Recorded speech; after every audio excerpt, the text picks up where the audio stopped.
So this is the Baby Angel Geronimo editions of the Khoodeelaar television channel being broadcast on the internet, only on the internet, not on satellite, not on the terrestrial, not on the cable networks. This is the edition that is timed at 06:10 GMT in the morning of Thursday, the 15th of September 2022. What we have today, by way of updates, is of course the beginning of the signs that Imran Khan in Pakistan has decided to abandon the revolution and therefore make a compromise. So that must be linked with the pressure that he has been under through the court system to tone it down a bit. That is what we understand is happening. And he has agreed to meetings with the command that controls the regime in Pakistan. What that means is that he has abandoned the Pakistan ki matlab kya, Pakistan ka matlab kya, la ilaha illallah. He has abandoned that. What he has done by doing that is that the people who responded to him and who flocked to his jalsas in the large numbers that they have done in the last 2 months, especially since he became vocal in saying that Pakistan ka matlab kya, la ilaha illallah, those people will stop flocking to his jalsas in any comparable numbers. That is what we predict. And what we can also predict is that the fact that he has abandoned the Pakistan ka matlab kya, la ilaha illallah, will not itself disappear. It won't disappear because Imran Khan wants it to stay. Because Imran Khan is now in the middle of hectic negotiations for his careerist purposes. But it is something that will not disappear because for 75 years, this particular question has been there, looming on the horizon, but it has not been uttered. Now that it has been uttered, and for several months, millions of Pakistanis have flocked to the meetings and have chanted the slogan, Pakistan ka matlab kya, la ilaha illallah, will have in itself, in its own revolutionary kind of way, an impact that will not go away. Of course, the impetus for Imran Khan to drop this Pakistan ka matlab kya revolutionary dedication has come from sources including, of course, the USA and from other sources that don't want Pakistan ka matlab kya, la ilaha illallah to be uttered at all, but it will be uttered. So we shall be watching and we shall be commenting on. This is the first original comment that we have made, and we doubt that anyone else has made this comment in the way that we have made just now. We made comments about Imran Khan's hesitation, series of hesitations and noted hesitations in recognizing the atrocities done to the people of East Pakistan by the Pakistan military. Especially when this man in the lawyers kind of seminar or Bar Association seminar in Lahore made the point that no one had made until he made it in that context. I have made it, and I have always known that that was the case, that East Pakistan was the main Pakistan. East Pakistan was the main Pakistan. And as the man put it in an updated, sort of contextual updated phrase, the people of Punjab and the Sindh, especially, they didn't want Pakistan in 1947. So these are very serious issues. Imran Khan has to understand that the fact that he has been noted as not expressing any support or approval of the support to or approval of that comment by that speaker at the Lahore Bar Association seminar speaks volumes about Imran Khan's understanding, Imran Khan's real dedication. And the fact that Imran Khan has said casually various things, so-called kind of things about his visit to East Pakistan as a cricketer.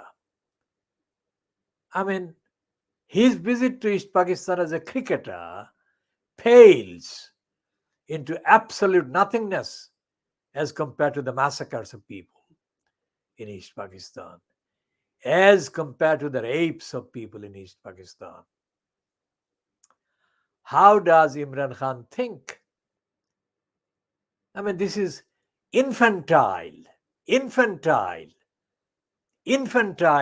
of Imran Khan to talk about his cricket. No matter how he thinks or rates himself as a cricketer, in the context of the rapes and the massacres of the innocent people, civilians in East Pakistan, his references to his visit or visits to East Pakistan as a cricketer do not count, let alone amount to anything. Well, the only thing they amount to is to confirm his ignorance or his callous contempt for the victims of the massacres and the rapes. And that is not even to begin to speak about what this man said at the Lahore Bar Association speech. He talked about 1905 and the role played by people of East Bengal in 1905.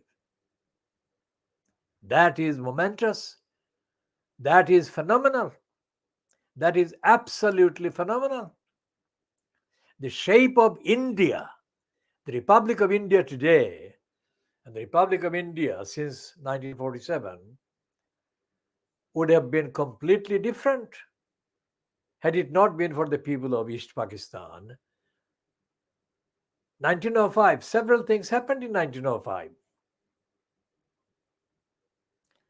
And the fact that there have been, let's say, 2 wars about Kashmir, over Kashmir, is an exaggeration.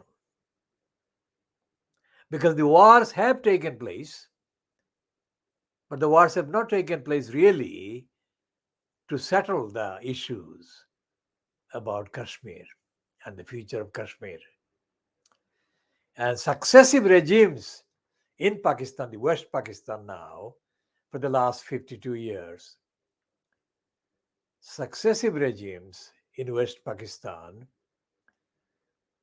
have failed, have neglected Kashmir, despite the slogans. And that includes Imran Khan as well, despite his particular version of the slogans. So Imran Khan has shown a particular superficiality, a persistent superficiality about his understanding of Pakistan.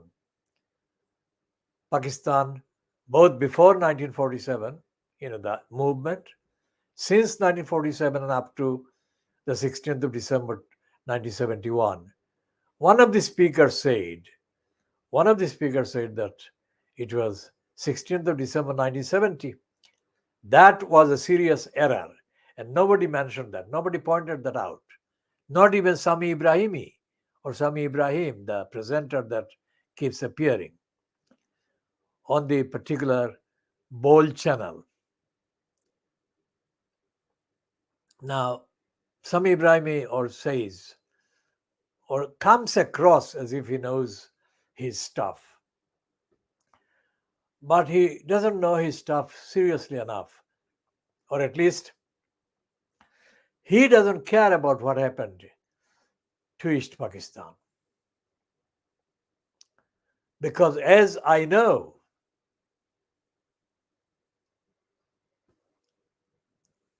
East Pakistan became Bangladesh by accident, because Sheikh Mujib himself did not want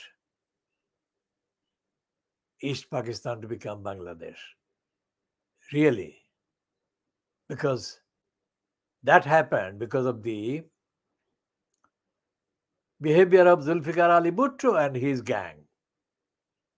I've discussed that already, and we'll discuss it again, but not necessarily in this edition, because I've discussed it very recently extensively while recalling my confrontation with Zulfikar Ali Bhutto at the Institute of Engineers in the 1960s, when I frustrated his plan to challenge the Awami League, or the biggest political party in East Pakistan, in the run up to the year of the election in 1970. I did that at least 2 years ago, 2 years previous to that election. I can check the dates and I can update on that. It was, well, the date was shortly after Ayub Khan sacked Zulfikar Ali Bhutto as his foreign secretary. Ayub Khan sacked Bhutto because Ayub Khan thought that Bhutto was a very serious rival to himself. He's Ayub Khan as the political rival. That's why Ayub Khan sacked him. And Bhutto misguidedly didn't brief himself sufficiently about the history of Pakistan. So when he came to the Institute of Engineers and he delivered the speech which I actually tore apart, he had not prepared himself for me, because I took apart everything he said in 9 separate questions.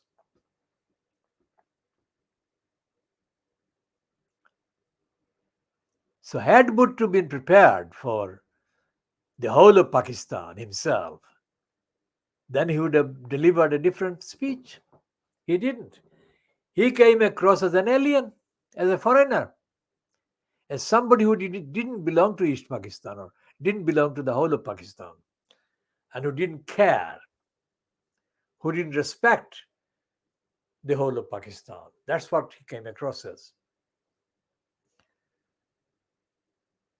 Bhutto, in the parlance of the time, in the language of the time, came across not in the language that was in vogue, in use in England at the time, but in a kind of insulting sense in which the phrase teddy boy was used.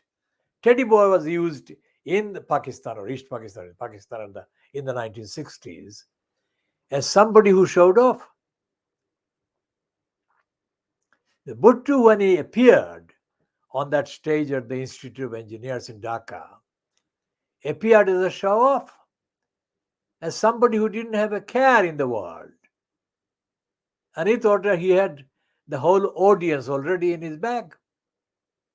He didn't. Well, most certainly not me. The Bhutto committed the ultimate contempt of being ill-briefed and ignorant about the history of the country that he was supposedly planning to lead. He made no case. He failed. And it fell on me to dissect him in 9 separate parts, that Bhutto wasn't fit.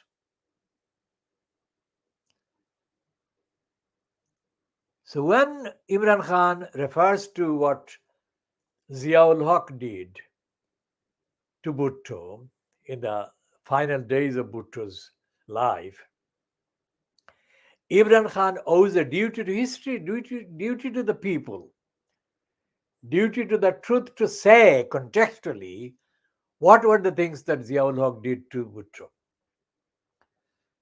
and in what ways Ziaul Haq should have behaved differently,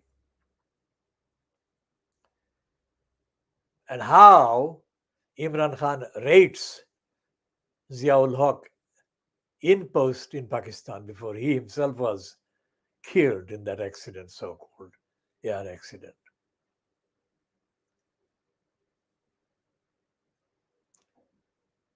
Because the surprising way that Imran Khan launched himself as the Pakistan ka matlab kya, la ilaha illallah, has been repeated at a surprising pace and rate. He has completely surrendered to the elements that didn't want la ilaha illallah. We shall be talking, of course, in due course about Imran Khan's integrity, or quote within quote integrity, and his perception and his fitness. Here was an opportunity absolutely unparalleled in history, where Imran Khan could have reversed 75 years of decline, delay, denial, and lies. He has squandered it. So this is 6:33 hours GMT in London, in the UK, that is. Well, this is the UK time. So you can say London, UK, whatever. On Thursday, the 15th of September 2022. Going back to the issues affecting the London Borough of Tower Hamlets, we talk about this individual called Mark Baines, who reportedly has died age 61. Mark Baines was a colluder or an accomplice of John Biggs. John Biggs was in post as the mayor, so-called, of the London Borough of Tower Hamlets starting from the 11th of June 2015 up to the time when he lost the election, so-called, on the 5th of May 2022. Now, this particular Mark Baines was invited along with Ted Jury to address the meeting chaired by the racist John Pierce. The racist moron John Pierce chaired that meeting of the so-called kind of public accountability, public access so-called committee that John Biggs had set up. That happened in July 2015. And during the presentation, so-called, notice I'm using a lot of so-called because I don't accept the statements as unqualified. I qualify those. And I've got a lot of skepticism about these based on the evidence, sheer evidence. I shall come to Ted Jury in a minute, but this John Baines, Mark Baines, was a new name to me. I hadn't come across him until that event that took place in the Mulberry Place. And it was a presentation by Baines and Jury before the racist moron John Pierce to give kind of kudos, congratulate John Biggs and his regime. And Mark Baines delivered accordingly a most stunningly stupid, unconvincing, idiotic, untruthful account of the experience that he had had with the employees, the officials in the London Borough of Farmers Council since John Biggs got installed in June 2015. What Mark Bain said at that meeting didn't actually sound true and couldn't have been true. But Mark Baines was an idiot. Despite the fact that he said that he was a community journalist, he knew the last thing he knew was about community journalism. Now, he praised, in advance, he praised John Biggs's regime because that was in July, which is only a few weeks since Biggs had been installed on the 11th of June 2015. So Baines was praising John Biggs in advance. And by praising John Biggs in advance, he was giving Biggs the kind of confidence that no incumbent in any post, in any executive post, in a so-called locally, quote, elected council should be given. Now, his partner, Ted Jory. Now, Jory had contacted me in December 2005. That was 10 years previously. Jory had sent an email to the Khoodeelaar campaign in December 2005 seeking information, seeking contact with the Khoodeelaar campaign and seeking the Khoodeelaar campaign's contact and access to the Khoodeelaar campaign in a way that suggested that he was himself a novice, because he said he introduced himself in that email as a newly arrived person at the then East London idiotizer. Well, I call it the idiotizer. I had been calling it the East London idiotizer for 10 or 15 years previously, since 10 or 15 years previously. At one point, Jory became used to calling it the East London idiotizer. So he introduced himself as a newcomer. He came from the Anglian area of the Archant operations. Archant, which had been kind of owning the East London idiotizer by the time he got it. He got in. He got into the East London idiotizer, and it was Archant. So eventually, the contact was made, and I gave the basic information to Ted Jory about the purpose of the Khoodeelaar campaign, the mobilization by the Khoodeelaar campaign against the then local Tower Hamlets Council, which was the stooge, which was playing the stooge role to the big business agenda for the Crossrail whole plot to destroy Brick Lane. To what extent Ted Jory believed all of this, I have not yet got his version personally, but it became quite clear gradually that he was not a very solid person that had the integrity that is necessary, integrity that I require of any contract. Eventually, he became a stooge of the others, and he became a drinking partner of at least two of the crooks, racist liars, along with George Galloway. So Ted Jory has proven himself to be gullible, and he is not anything like the investigative journalist he claims, or he became familiar to claiming. himself to be. He used the term stature in bogus letters that he published or he wrote to the UK Press Gazette. He used the word stature.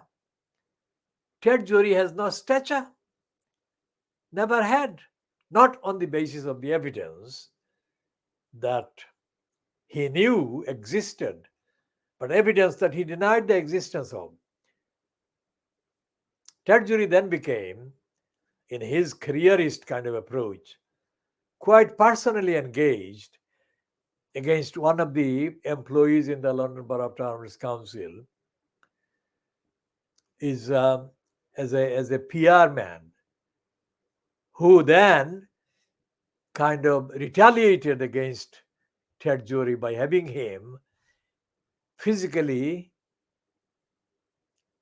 evicted from the Towns Council town hall. So within minutes of that happening, I then persuaded Ted Jury to redo the walk out of the Mulberry Place town hall entrance, and I have the picture of him doing exactly that. I didn't picture him as he was originally doing it, because as he was originally doing it, I was behind him, not ahead of him. So I had to be in front of him to actually photograph him as coming out of the Mulberry Place. So that is there on the picture. And what Ted Jury has done since then, of course, is to become an agent of the propaganda machine of the Indian Republic, because the personal relationships that Ted Jury has kind of cultivated in the meanwhile is based on a kind of loyalty to the Indian Republic, although it is apparently originated in Bangladesh, but it is actually based on an assumption that Bangladesh is an extension of the Indian Republic. So Ted Jury has become increasingly loyal to the propaganda aims of the Indian Republic. In other words, the propaganda aims worked out by the Research and Analysis Wing, or RAW, after the 1965 so-called war between India and Pakistan. September 1965. This is the September 1965. And earlier this month, Imran Khan made a lot of it by referring to September 1965.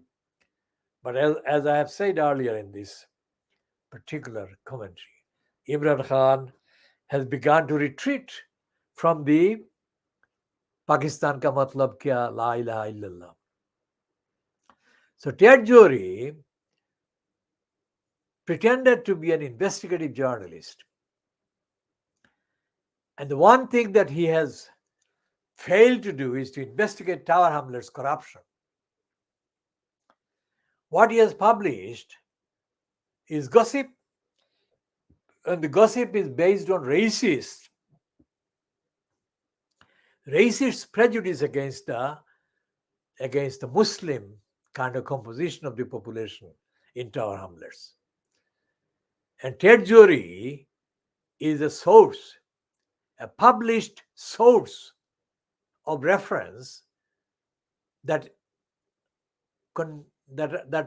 is contained in the set of articles and set of materials from England that the mass murderer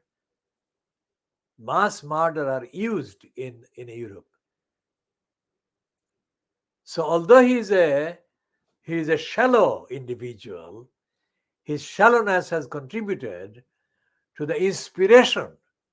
I'm not saying that the mass murders were caused directly by Ted Jury's writings, but the mass murderer, part of the mass murderer's inspiration of hatred against Muslims were contained in the collection of stuff that the mass murderer read and admitted to have read from England. What's his name? The mass murderer's name is coming up in a minute.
I'm looking for the name of the correct name of the mass murderer.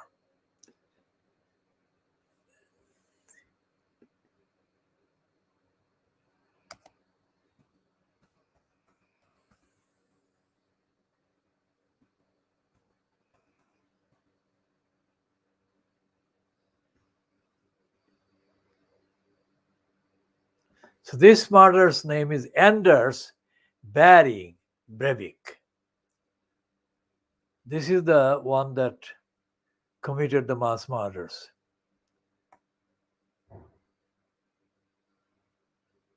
In Norway. And that is the mass murderer whose accounts, as reported in the various racist anti-Muslim media in the West at the time, included references to the phrases, the demonizing phrases used by Ted Jury against the Muslim community. I'm not saying any more than that. But the fact that it was even featured in this mass murderers' sources shows how dangerous the racist role that Ted Jury played was. And the fact that this man has now become kind of accepted as a member of a kind of community or a particular community-based kind of relationship in the East End of London, where the link is with the Bangladeshi communities, shows the extent of the bankruptcy on the part of those who have sold the identity of Ted Jury as an innocent white man, do-gooding white man. There is nothing do-gooding about Ted Jury whatsoever. Now, given the list of things that he published against the council's mayor regime, along with Mark Baines, it is astonishing, isn't it? The jury has not done any investigation into why the London Metropolitan Police have repeatedly refused to prosecute anyone. Because by all criminal criteria, Tower Hamlets Council committed a series of crimes. Those crimes included crimes that can be traced all the way back to Luther Rahman, who made decisions that were criminally prosecutable. For example, despite the fact that the particular accountants that then UK Community Secretary appointed to investigate Tower Hamlets Council's finances, despite the fact that those accountants are themselves open to various questions about their integrity itself. The evidence that they did include in their report,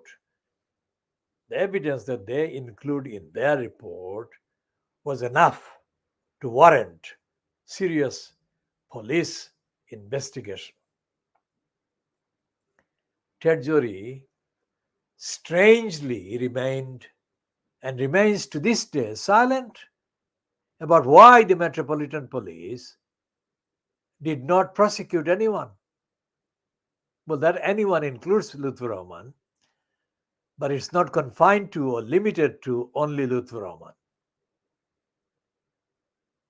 So we shall be talking more about Ted Jury and why he has not investigated and how because that is the biggest, in terms of the crime, in terms of the implication, the biggest criminal story or series of stories that have been present in the events in Tower Hamlets during Ted Jury's appearance in the borough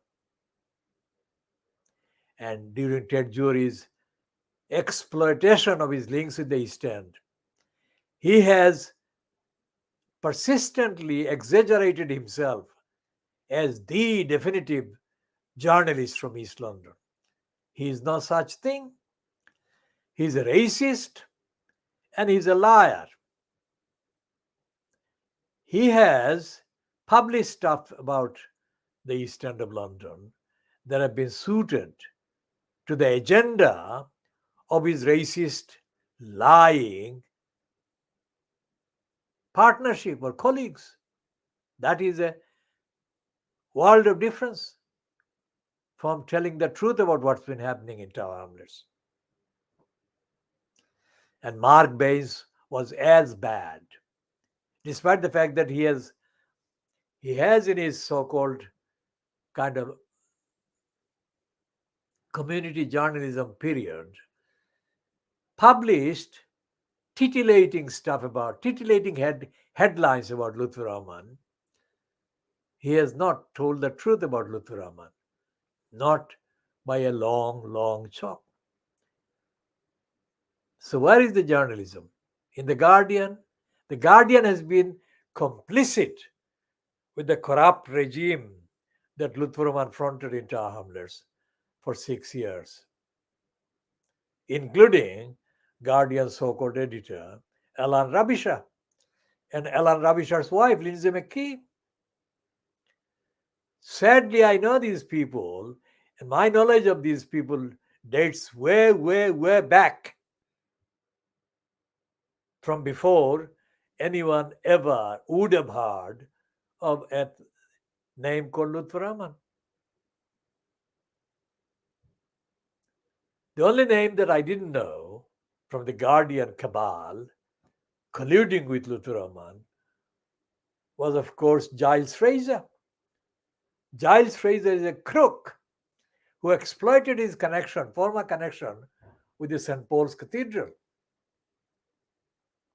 We shall update on Giles Fraser as well in due course. So where are we talking about now? What are we doing now in terms of the campaign for justice for the baby angel Geronimo? Because as we said, Boris Johnson is a depraved individual because he colluded with Christine Middlemiss and her depravity. From 2017 until the very end, when the harassment entered a different kind of stage in 2021, 17, 18, 19, 20, 21. For 4 years, Christian Middlemiss and the depraved DEFRA machine carried out series of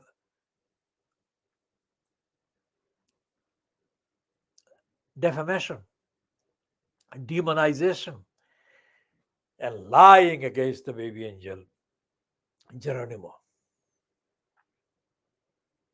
Why do we call him angel? Because he's an angel. He's an angel in the complete purity and innocence.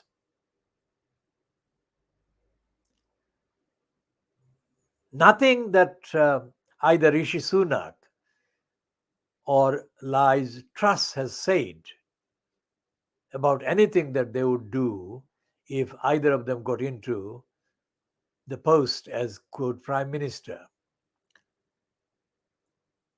has indicated anything that they would do differently from what Johnson did against the baby angel Geronimo. And nothing that Keir Starmer said in the last few weeks shows that he will do anything different. and that he would protect the innocent from the depraved attacks from various parts of the state agencies. And nothing that the likes of West Streeting, one of Starmer's closest so called allies, has said or suggested anything that would mean that he would do anything different. These are criminals that have actually maligned the innocent baby angel Geronimo. And none of the other criminals in Fleet Street and the Street of Shame has said against baby angel Geronimo, has suggested that things will be different.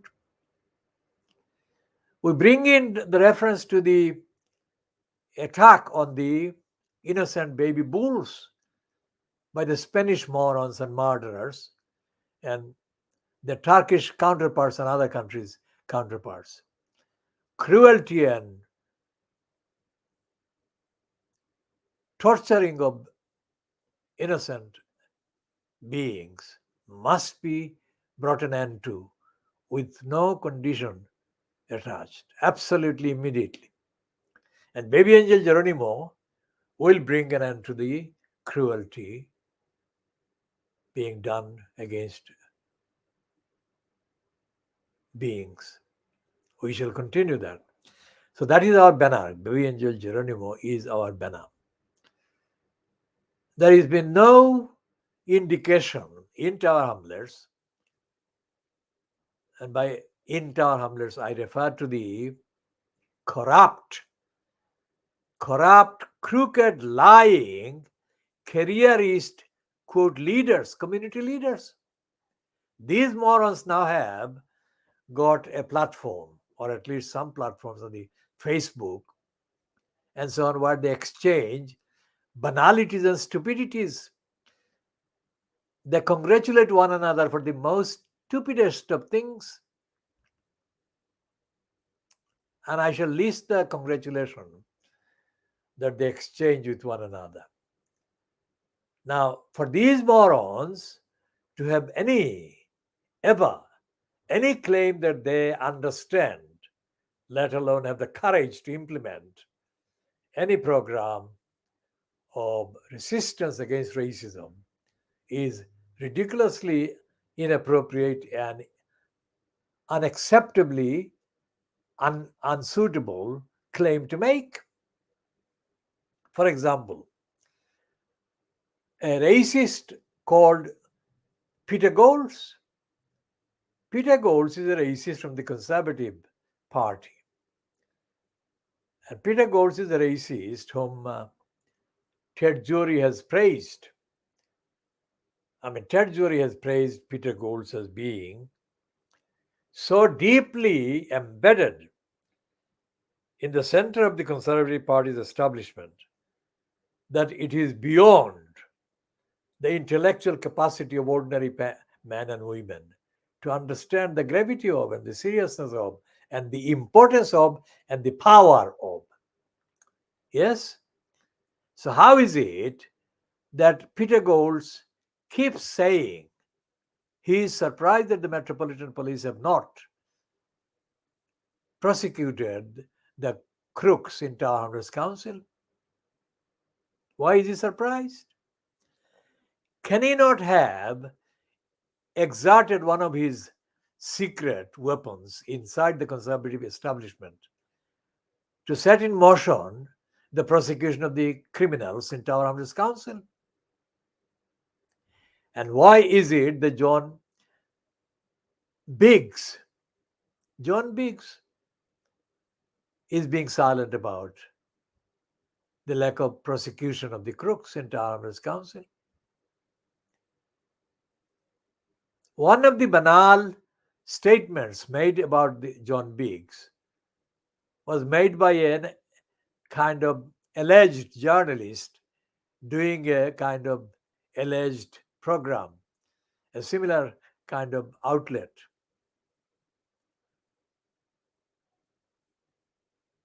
I had recalled, only referred to. I had not asserted. I'd only refer to a statement made by one of the community based activists, let's say, in the Labour Party, who had said in the early period of John Biggs being installed as elected mayor that at least one or two or a number of Bangladeshi women, councillors, whatever, had been known to have visited John Biggs for sexual purposes in the evenings. That is what I had been told. It was not something I had witnessed, and it was not something that I had sought to witness or find because I have no idea as to John Biggs's movements whatsoever. So the response to that from the individual, the Bangladeshi individual, was not to comment on the morality or immorality of these, but to condemn my stated source as being unreliable, untruthful, etc., etc. And why? Because according to this particular individual who was condemning my stated source, white people don't get involved in sexual misconduct. Think about that. That is what I was told.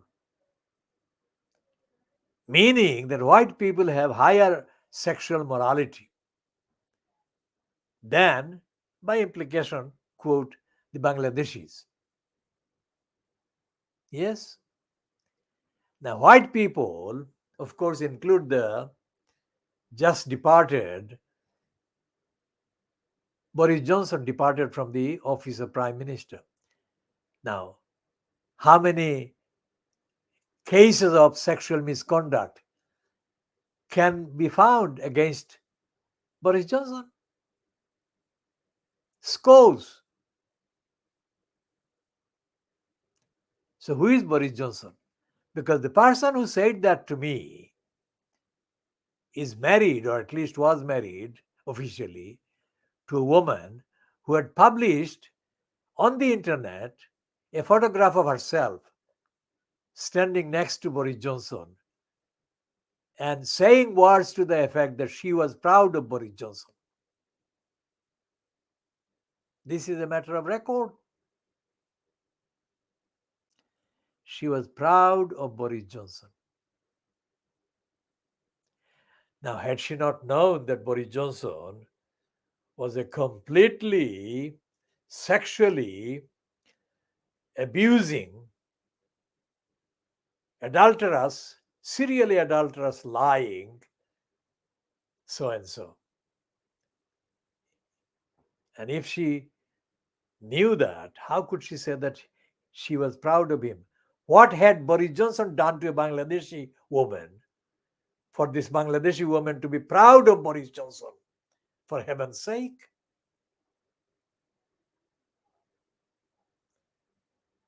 In fact, the only thing Boris Johnson had done specifically in relation to Bangladeshi women could be found in his remarks about women, Muslim women wearing burqas, looking like bank robbers.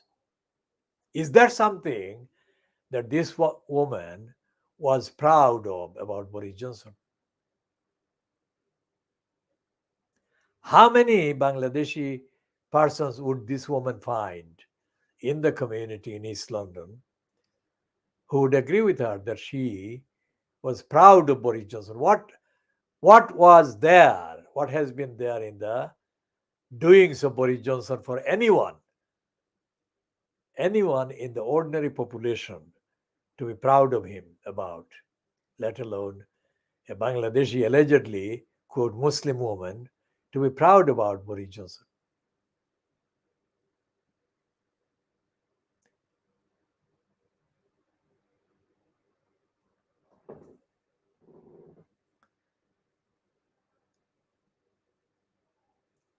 We notice that there has been a number of events held mainly through there is a strange place called Udam Center or something, which is the building is owned by the Tower Hamlets Community Housings, THCH. And effectively, there has been an illicit arrangement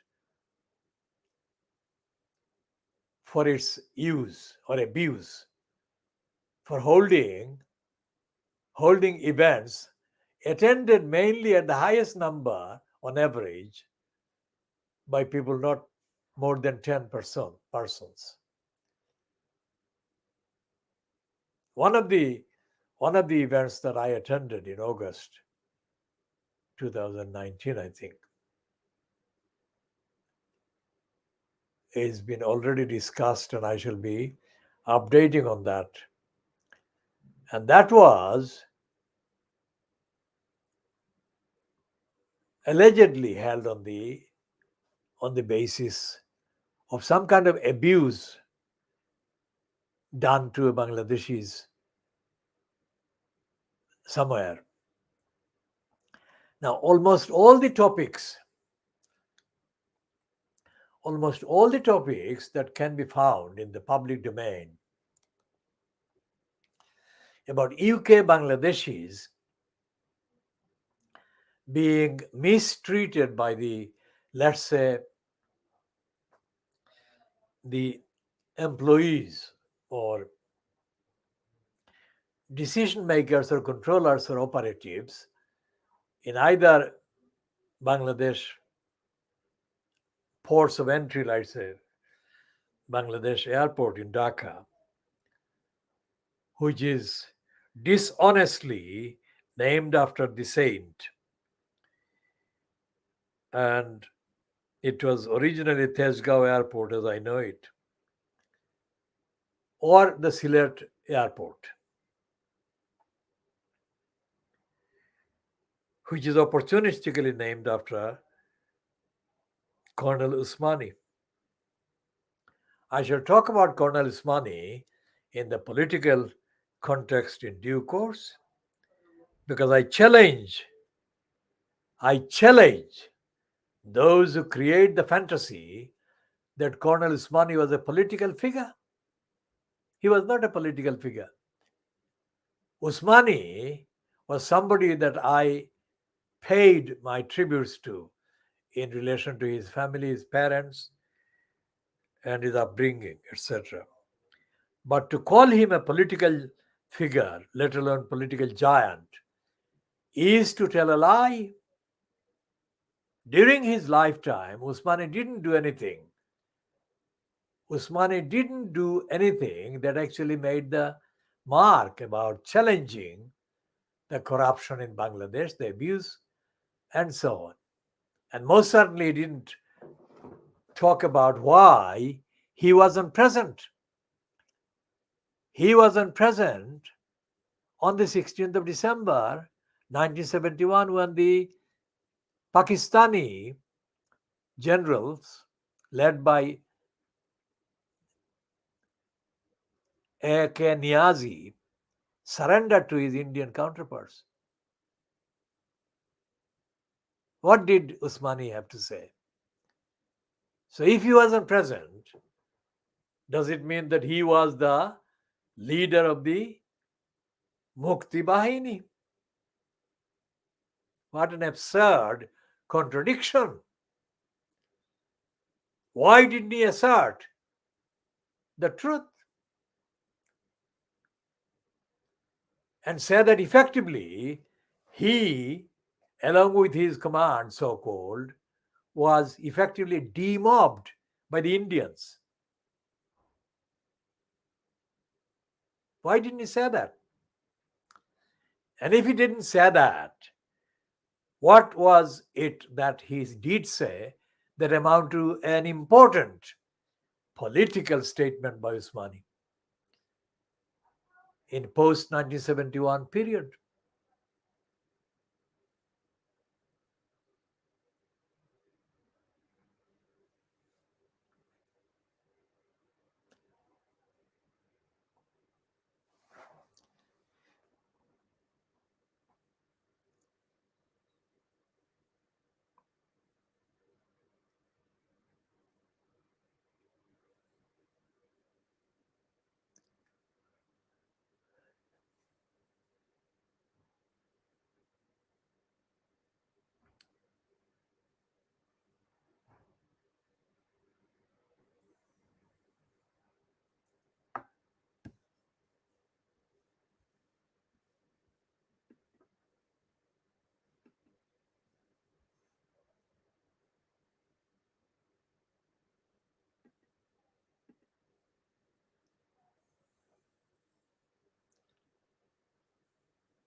So the events that took place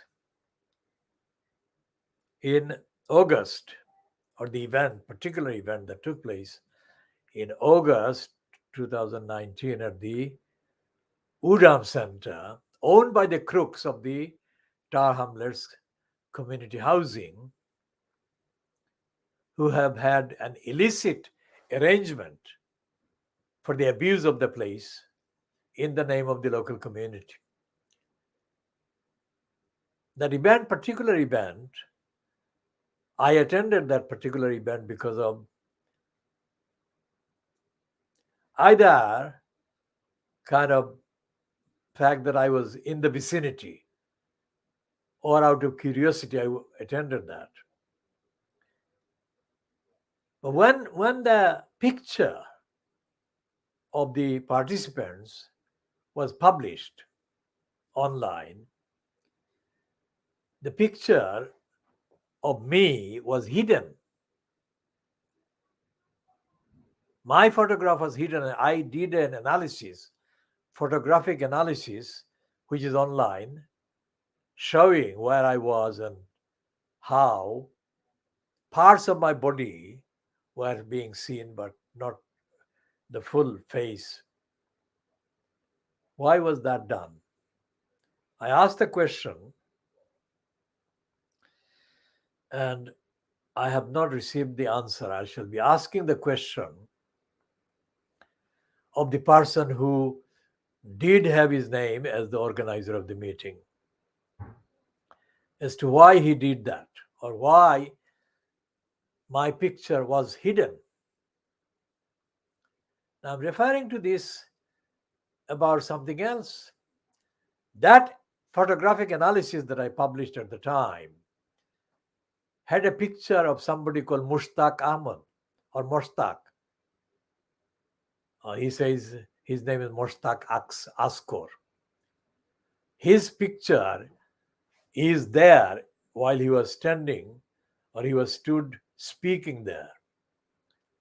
And I took the picture from the published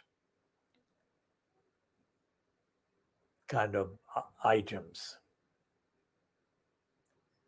Now, recently, I sent an email from the email address of the Committee for Bangladeshi's Rights in the UK to Mushtaq Khoisor or Mushtaq Askor. And I said words to the effect that, "Dear Mushtaq, please send me so and so information or such and such information."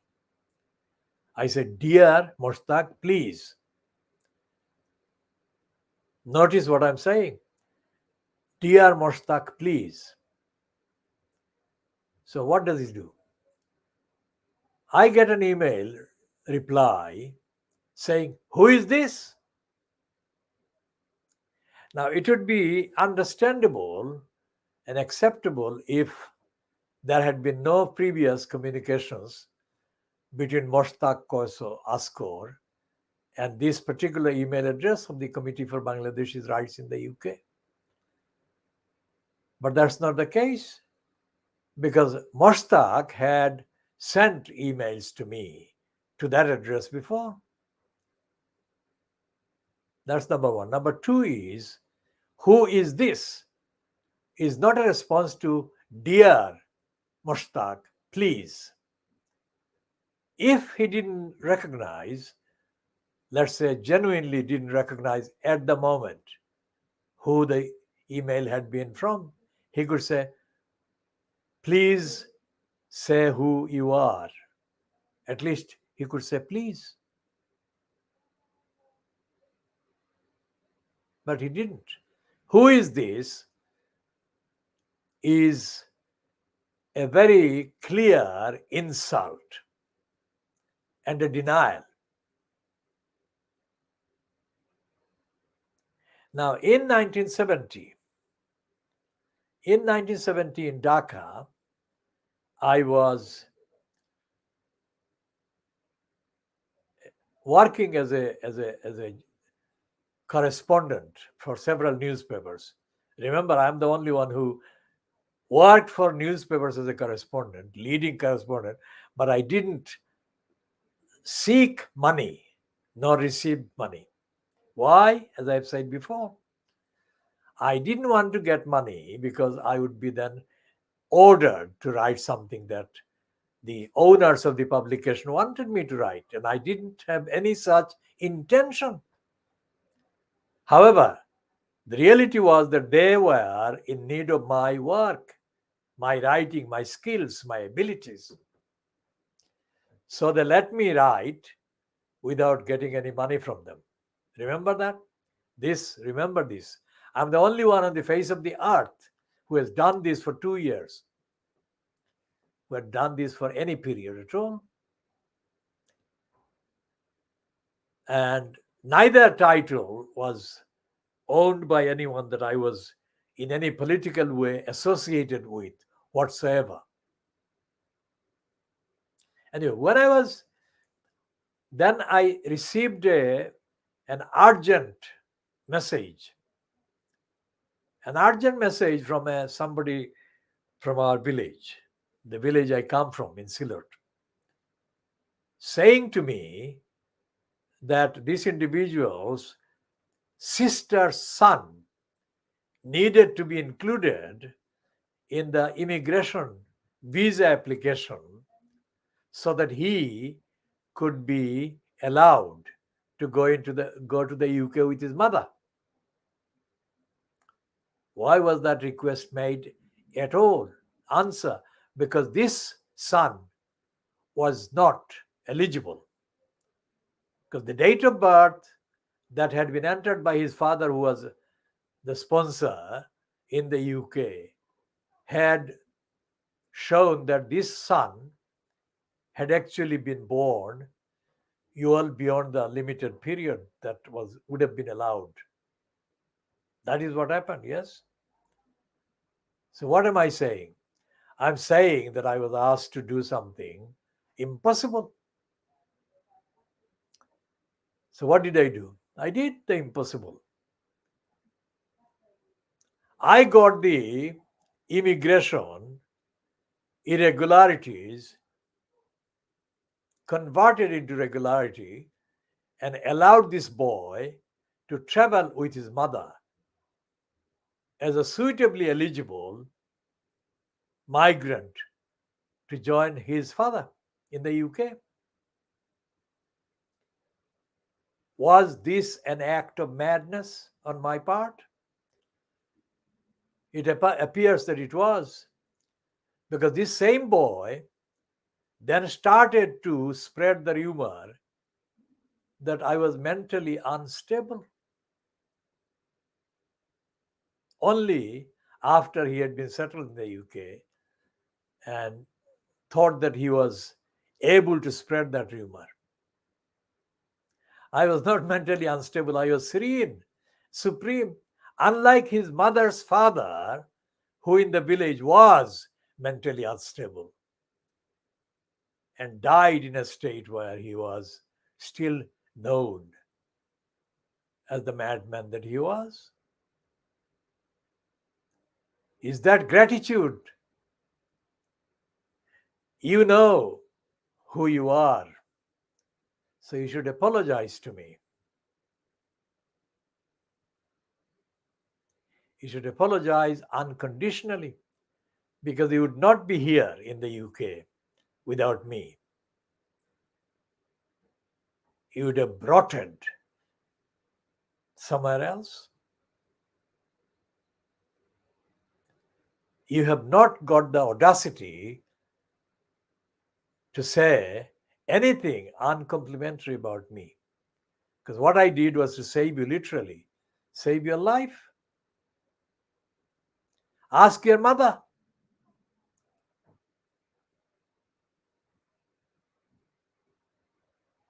You can't ask your uncle because he is dead, the uncle who pleaded with me, and he didn't need to plead because I do these acts of kindness without being